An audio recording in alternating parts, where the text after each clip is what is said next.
ವೈಭವ ಹೇಗಿತ್ತು ಅಂತೇಳಿ ಗಂಗಾರತಿ ವೈಭವ. ಹರಿ ಓಂ ತತ್ಸತ್. ಈಗಾಗಲೇ ನಮ್ಮ ಟಿ ನರಸೀಪುರದ ಸಂಗಮದಲ್ಲಿ ನಡೀತಾ ಇರತಕ್ಕಂಥ ಕುಂಭಮೇಳದ ಬಗೆಗೆ ಸುತ್ತೂರು ಜಗದ್ಗುರು ಮಹಾಸ್ವಾಮೀಜಿಯವರು ಅದರ ಐತಿಹ್ಯವನ್ನು ಹೇಳಿದ್ದಾರೆ.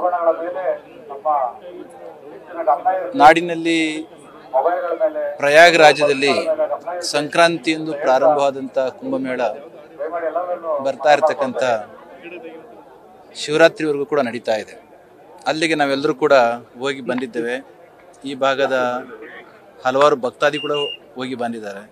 ಆದರೆ ಹೋಗ್ಲಿಕ್ಕೆ ಆಗದೇ ಇರ್ತಕ್ಕಂಥವ್ರಿಗೆ ಏನು ಮಾಡೋದು ಅಂತಕ್ಕಂಥದ್ದನ್ನು ತಾವು ಹೇಳಿದಾಗೆ 1989ರಲ್ಲಿ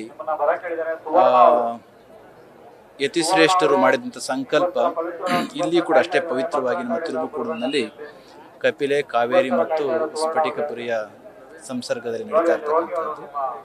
ಈ ವರ್ಷದ ನಮ್ಮ ಟಿ ನರಸೀಪುರದ ಕುಂಭಮೇಳ ಬಹು ಅದ್ಧೂರಿಯಾಗಿ, ದಿವ್ಯವಾಗಿ, ಅಷ್ಟೇ ಭವ್ಯವಾಗಿ ನಡೀತಾ ಇರ್ತಕ್ಕಂಥದ್ದನ್ನು ನಾವೆಲ್ಲರೂ ಕೂಡ ಕಾಣ್ತಾ ಇದ್ದೇವೆ. ಪೂಜ್ಯರು ಈಗಾಗಲೇ ಹೇಳಿದಾಗೆ ಆಧುನಿಕತೆಯ ಬೆಳಕಿನಲ್ಲಿರ್ತಕ್ಕಂಥ ನಮ್ಮಗಳಿಗೆ ಆಧ್ಯಾತ್ಮಿಕತೆಯ ಒಳನೋಟ ಇಲ್ಲ ಅಂತಂದರೆ ಬದುಕು ಅಷ್ಟೊಂದು ಚೆಂದ ಕಾಣೋದಿಲ್ಲ. ಅದಕ್ಕಾಗಿ ನಮ್ಮ ಹಿರಿಯರು ಈ ರೀತಿಯ ವ್ಯವಸ್ಥೆಯನ್ನು ಮಾಡಿಟ್ಟಿದ್ದಾರೆ.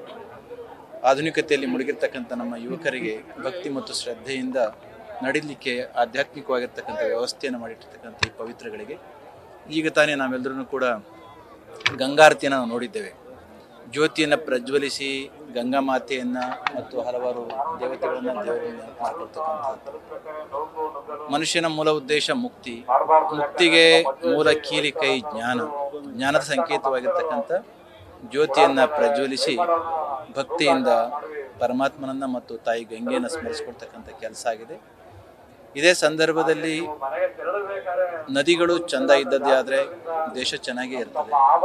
ನಮ್ಮ ದೇಹದ ಆರ್ಟರಿಗಳಿದ್ದ ಹಾಗೆ ನದಿಗಳನ್ನು ಕಲುಷಿತಗೊಳಿಸದೇ ನದಿಗಳನ್ನು ಸ್ವಚ್ಛವಾಗಿರಿಸಿಕೊಂಡಿದ್ದೆ ಆದರೆ ದೇಶದ ಜೀವನಾಡಿಯಾಗಿರ್ತಕ್ಕಂಥ ನದಿಗಳು ಚೆನ್ನಾಗಿದ್ದರೆ ದೇಶ ಸುಭಿಕ್ಷವಾಗಿರ್ತದೆ. ನಮ್ಮ ದೇಹದ ಆರ್ಟರಿಗಳಿದ್ದ ಹಾಗೆ ಒಂದು ರೀತಿಯಲ್ಲಿ ಅವೇರ್ನೆಸ್ನ ಮೂಡಿಸ್ತಕ್ಕಂಥ ಕಾರ್ಯವೂ ಕೂಡ ಇದಾಗಿದೆ.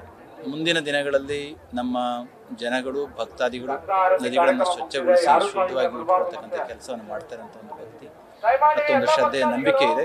ಈಗಾಗಲೇ ಪೂಜ್ಯರು ಹೇಳಿದಾಗೆ ನಮ್ಮ ಕರ್ನಾಟಕ ಘನ ಸರ್ಕಾರವೂ ಕೂಡ ಕರ್ನಾಟಕದಲ್ಲಿ ನಡೀತಾ ಇರ್ತಕ್ಕಂಥ ನಮ್ಮ ಈ ಸಂಗಮದ ಪವಿತ್ರ ಕುಂಭಮೇಳದ ಕಾರ್ಯಕ್ರಮಕ್ಕೆ ಬಹು ಶ್ರದ್ಧೆಯಿಂದ ಬೆಂಬಲವನ್ನು ಕೊಟ್ಟು ಸ್ವತಃ ಸರ್ಕಾರವೇ ನಿಂತು ಅಧಿಕಾರಿಗಳ ಮುಖಾಂತರ ಮತ್ತು ಮಂತ್ರಿಗಳ ಮುಖಾಂತರ ಮುಖ್ಯಮಂತ್ರಿಗಳು ಸಿಎಂ ಕೂಡ ಸೇರಿ ಈ ಕಾರ್ಯಕ್ರಮ ಚಂದಗಾಣಿಸಿಕೊಟ್ಟಿದ್ದಾರೆ. ಈ ಒಂದು ಶ್ರದ್ಧಾಯುಕ್ತವಾಗಿರ್ತಕ್ಕಂಥ ಕಾರ್ಯಕ್ರಮ ನಾಳೆ ಪೂರ್ಣ ಕುಂಭ ಆಗಲಿದೆ.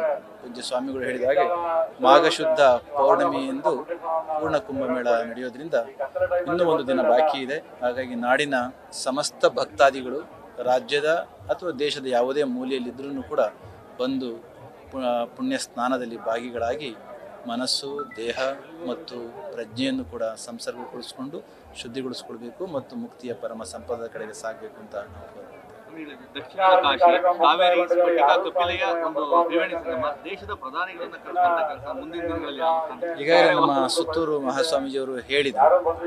ನೀವು ಕೇಳಿದ್ರಿ ಉತ್ತರ ಭಾರತದ ಮಂಡಲೇಶ್ವರ ಸ್ವಾಮಿಗಳು ಬರಬೇಕು ಅಂತ. ಖಂಡಿತ ಮುಂದಿನ ದಿನಗಳಲ್ಲಿ ಇದರ ಮಹತ್ತನ್ನ ಅರ್ತಿರ್ತಕ್ಕಂಥ ಕಾರಣ ಈಗಾಗಲೇ ಅಲ್ಲಿ ಬಹು ವಿಜೃಂಭಣೆಯಿಂದ ನಡೀತಾ ಇರ್ತಕ್ಕಂತಹ ಸಂದರ್ಭದಲ್ಲಿ ಜಗತ್ತಿನ ಎಲ್ಲೆಡೆಯಿಂದ ಭಕ್ತಾದಿಗಳು ಕೂಡ ಅಲ್ಲಿಗೆ ಬರ್ತಾ ಇದ್ದಾರೆ. ಕೋಟ್ಯಾಂತರ ಮಂದಿ ಆ ಒಂದು ಕಾರ್ಯದಲ್ಲಿ ನಿರತರಾಗಿರೋದ್ರಿಂದ ಮುಂದಿನ ವರ್ಷಗಳಲ್ಲಿ ಖಂಡಿತ ನಮ್ಮೆಲ್ಲರ ಕೋರಿಕೆ ಮೇರೆಗೆ ಅವರು ಬರ್ತಾರೆ ಅಂತ ವಿಶ್ವಾಸ. ಪ್ರಧಾನಿಗಳನ್ನ ಬರ್ಲಿಕ್ಕೆ ಅವಕಾಶ ಇದೆ. ಮುಂದಿನ ದಿನದಲ್ಲಿ ಆ ಒಂದು ಭರವಸೆ ಇಟ್ಕೊಳ್ಳೋಣ. ಖಂಡಿತ ಖಂಡಿತ. ಕರ್ನಾಟಕ ಭಾರತದ ಒಂದು ಅವಿಭಾಜ್ಯ ಅಂಗನೇ ಆಗಿದೆ. ಜೈ ಭಾರತ ಜನನಿಯ ತನುಜಾತಿ ಜೈ ಹೇ ಕರ್ನಾಟಕ ಅಂತ ಕುವೆಂಪು ಹೇಳಿದಾಗೆ ಇದು ಎಲ್ಲರ ಕರ್ತವ್ಯ. ಖಂಡಿತ ಬರ್ತಾರೆ ಅಂತ ನಂಬಿಕೆ, ಭರವಸೆ ದೇಶ. ನ್ಯೂಸ್ ಫಸ್ಟ್ ನಿರ್ಭೀತಿಯಿಂದ ನಿಮ್ಮ ಪರವಾಗಿ.